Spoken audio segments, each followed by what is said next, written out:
Qəbul imtahanına düşə biləcək, ekranda gördüyünüz sualın izahına sizlərlə bir yerdə baxaq. Şərtdə deyilir ki, M kütləli yükün sürəti V3 bərabərdir V-dir. İpin sərbəst ucunun yükə nəzərən sürəti nəyə bərabərdir? Sürtünmə və blokların çəkisi nəzərə alınmır. Uyğun düsturları yazmaqla cavabınızı əsaslandırın. İlk öncə biz ipin sərbəst ucunda sürətini müəyyən etməliyik. Bunun üçün baxmalıyıq ki, bu bloklar sistemi qüvvədən neçə dəfə qazanc verir. Gəlin baxaq. Tutaq ki, müəyyən bir F qüvvəsi ilə buradan ipimi dartıram. Eyni ipdə yanan gəlmə qüvvəsi eyni olduğundan gördüyünüz, bax burada siz F yazmalısınız. Ona görə də bura bir F yazırıq. Artıq burada F və digər F-in cəmi 2F-i yazacağıq. Yenə eyni ipdə yanan gəlmə qüvvəsi eynidir. Ona görə burada 2F yazacaqsınız. Bəs bura necə olacaq? Artıq burada 2F və digər 2F-i toplayacaqsınız. Oraya yazacaqsınız 4F. Deməli, buradakı bu ipdə yaranan gəlmə qüvvəsi oldu 4F. Həmçinin M kütləli cismə yer tərəfindən ağırlıq qüvvəsi təsirdir və aşağıya doğru MG düsturu ilə hesablanır.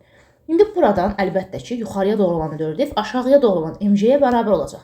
Onda yazacağıq ki, 4F bərabərdir MG-yə. Buradan F-i tapsaq olacaq MG bölək 4. Bu bloklar sistemi qüvvədən neçə dəfə qazanc verdi? 4 dəfə qazanc verdi.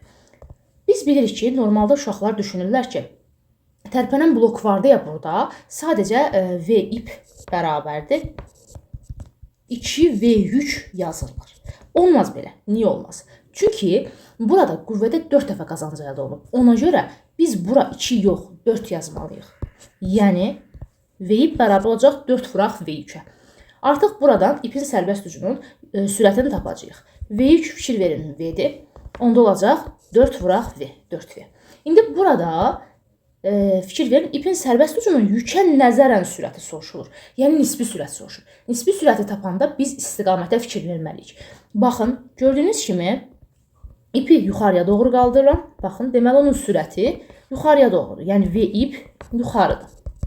Yük haraya qaldırılır? Əlbəttə ki, ipi yuxarıya doğru çəkəndə bu yük də neyəcək? Yuxarıya doğru qalxacaqdır. Yəni, V yük də yuxarıya doğru olacaq.